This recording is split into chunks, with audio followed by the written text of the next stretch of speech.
Days, 3 days into roster cutdowns, how do you feel about that? Do you feel like you belong here on this team?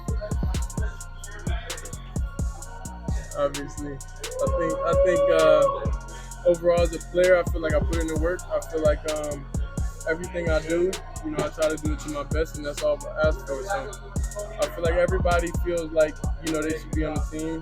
And if you ask anybody on the team, would they feel like they belong, in their own eyes. So I feel like I do, but I'm home. They said it was impossible. They said no team would take the risk. They said Shador Sanders wasn't ready for the NFL. But 3 days into roster cutdowns, the Cleveland Browns dropped a bombshell that flipped the league upside down. Reports broke that the Browns were planning to release their rookie quarterback, the same one who had become one of the most talked about names of the entire offseason. And the twist? They didn't want him gone for good. They wanted to bury him on the practice squad, stash him away, and hope the rest of the league looked the other way. The move wasn't just surprising, it was humiliating. And the question that exploded across sports media was simple. Is this a smart roster strategy, or a brutal power play that could ruin Shador Sanders before his career even begins? From the moment Sanders slipped on that Cleveland cap on draft night, the spotlight was merciless. Drafted in the 5th round, he carried more weight than most rookies ever could. It wasn't just about his talent, it was about his name, his family, his father's shadow. Deion Sanders, primetime himself, had set the stage so high that anything less than perfection would be viewed as failure. Critics weren't shy about it either. Some labeled the Browns' decision to draft him as a marketing stunt, nothing more than a flashy name to sell jerseys. To them, Shador wasn't a quarterback. He was a brand. And for a young man trying to carve his own identity, that was a dagger to the chest. But Shador didn't shrink from the challenge. He carried himself like someone who had been here before, because in some ways, he had. In college, he had been doubted, dismissed, and overlooked, only to turn those doubts into fuel. The Browns, though, wasted no time in sending him another message. Head coach Kevin Stefanski slid him to QB3 on the depth chart, burying him behind Dylan Gabriel. To outsiders, it looked like strategy. To those inside, it looked like an insult. A statement that no matter what Shador did in practice, no matter how many flashes he showed, the Browns weren't ready to let him lead. It wasn't just about depth charts, it was about respect.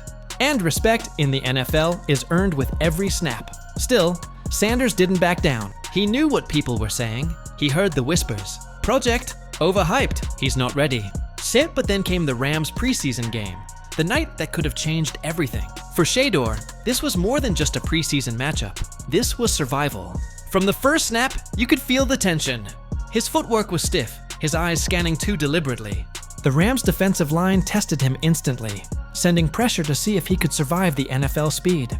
For a moment, it looked like the critics would be proven right, but then something clicked. He settled.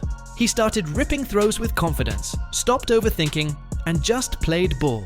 And then came the throw, the one that silenced every critic in the stadium. With the pocket collapsing, Shador slid to his right, planted, and fired a dart downfield. The ball sliced between two defenders and landed perfectly in his receiver's chest. The Browns sideline erupted. The fans watching at home leaned forward. That throw wasn't just completion, it was conviction. It was proof that Shador Sanders belonged. But just hours later, Adam Schefter's tweet changed the narrative. The Browns were cutting him, not trading him, not moving him up. Cutting him outright with the plan to sneak him back onto the practice squad. For a quarterback who had carried entire programs, for a player who had just shown resilience under fire, that wasn't just a demotion, it was humiliation. It sent a message to the league, to the fans, and to the locker room that Sanders wasn't trusted. And if you know anything about the NFL, perception is everything. Fans reacted instantly. Social media erupted with outrage. One fan tweeted, "You don't cut him after that Rams game." Another wrote, "Practice squad? This isn't Madden." The backlash was raw, emotional, and unrelenting. For a franchise that has long struggled to keep its fan base unified, this decision did the opposite. It split the dog pound right down the middle. Some defended the front office, saying it was just roster math, a strategic move to preserve depth. Others saw it for what it looked like, a lack of faith in their rookie quarterback. And in the locker room, the whispers grew louder. Receivers who had caught passes from Sanders in practice admitted privately they preferred his touch, his timing, his anticipation. Even veterans, usually slow to praise rookies, were caught off guard. This wasn't dead weight being cut. This was politics. This was a power play. This was the kind of move that doesn't just shake a roster, it shakes a locker room. And then came the media firestorm. Local Cleveland reporters lit the spark, but it was the national voices that poured gasoline on the flames. Debate shows couldn't resist the drama. Colin Cowherd didn't hold back, saying the decision proved what many already believed, that the league never trusted Sanders to succeed. Others framed it differently. They called it a chess move, a risky attempt to stash Sanders away without letting another team steal him. But here's the problem. The NFL doesn't work like that. Every scout, every general manager, every quarterback-needy franchise saw what Shedeur did against the Rams. They saw his composure. They saw the flashes of brilliance. And all it takes is one team, one bold GM to say, why let Cleveland stash him when we can develop him ourselves? That's where the real danger lies. Because the Browns' entire plan depends on one thing. No other team claiming Sanders when he hits waivers. But this is the NFL. Quarterback depth is gold. Every franchise is one injury away from disaster, and Shador Sanders just showed he can handle himself under the lights. If he gets claimed, Cleveland doesn't just lose a practice squad player. They lose the chance to see if Sanders could have been their future. They lose the shot at redemption. And worst of all, they hand another team the opportunity to develop him into the star they never believed he could be. For Kevin Stefanski, the stakes are even higher. Coaches live and die by the decisions they make. And this one isn't just a roster adjustment. It's a statement about who he trusts, who he believes in, and what kind of leader he is. Already, fans are questioning his judgment. How do you bench and then cut a quarterback who keeps showing growth under pressure? The locker room is watching too. Veterans know when talent is being ignored. They know when politics outweigh performance. And nothing fractures a team faster than a coach who looks blind to what's in front of him.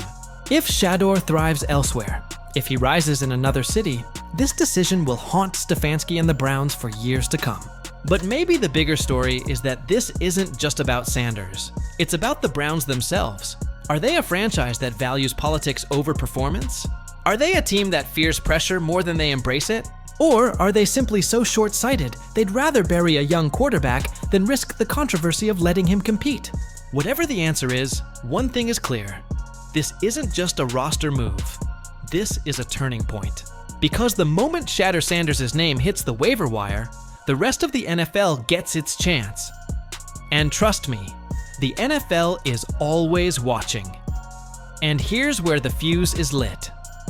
The Browns can tell themselves this is strategy. They can tell themselves it's just roster math. But anyone watching can see the truth. They've underestimated Sanders. They've underestimated the fire he brings, the grit he plays with, the belief his teammates have in him. And if they think they can hide him on a practice squad, they're about to learn the hard way, because this story is no longer theirs to control. So what happens next? The Browns' plan looks simple on paper. Release Shador Sanders on Tuesday, pray he clears waivers, and then quietly slide him back onto the practice squad. But if you know anything about the NFL, you know it's never that clean. The second his name hits that waiver wire, 31 other teams get their shot. And don't think for a second they're not paying attention. Because while Cleveland might see him as a project, there are plenty of franchises desperate for quarterback depth, desperate for a spark, desperate for hope. And Sanders just put on tape exactly the kind of grit and fire that can't be coached. Imagine the headlines if a rival team swoops in.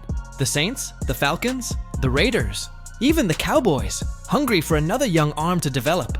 All it takes is one phone call, one claim, and suddenly Cleveland's strategic move becomes a national embarrassment. Instead of stashing a quarterback who could one day be their future, they hand him away for free. That's the nightmare scenario haunting Kevin Stefanski and Andrew Berry right now. And even if Sanders clears waivers, the storm doesn't stop. Because Shador isn't built for the shadows. He isn't built to just run scout team snaps week after week. He's a competitor, and he said it himself. When the lights come on, he shines. The fans know it. The locker room knows it. And sooner or later, that truth is going to bubble back to the surface. Maybe it's after an injury. Maybe it's after Gabriel or Pickett throws one interception too many. But the second Cleveland's offense sputters, the chants will get louder. the whispers will turn into roars. We want Shedeur.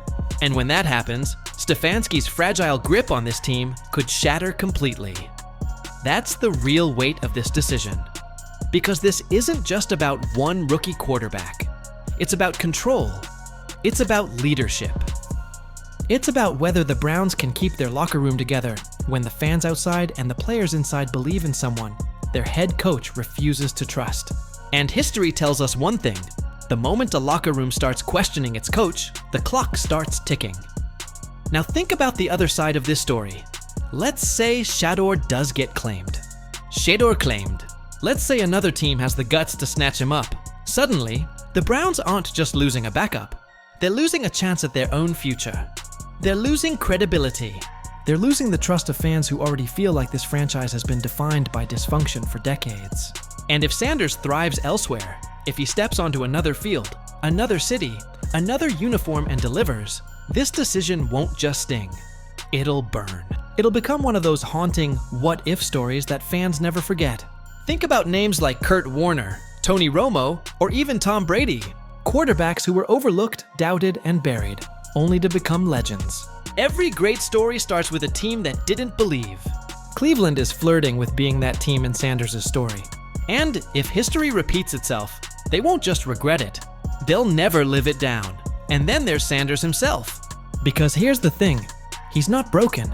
He's not defeated. Every twist in this journey, from draft night doubt to depth chart insult to Rams preseason flashes, has only added fuel to the fire. He's got something most young quarterbacks don't: resilience. He's been doubted his entire career, and every time he's found a way to rise. Cutting him won't bury him, it'll motivate him.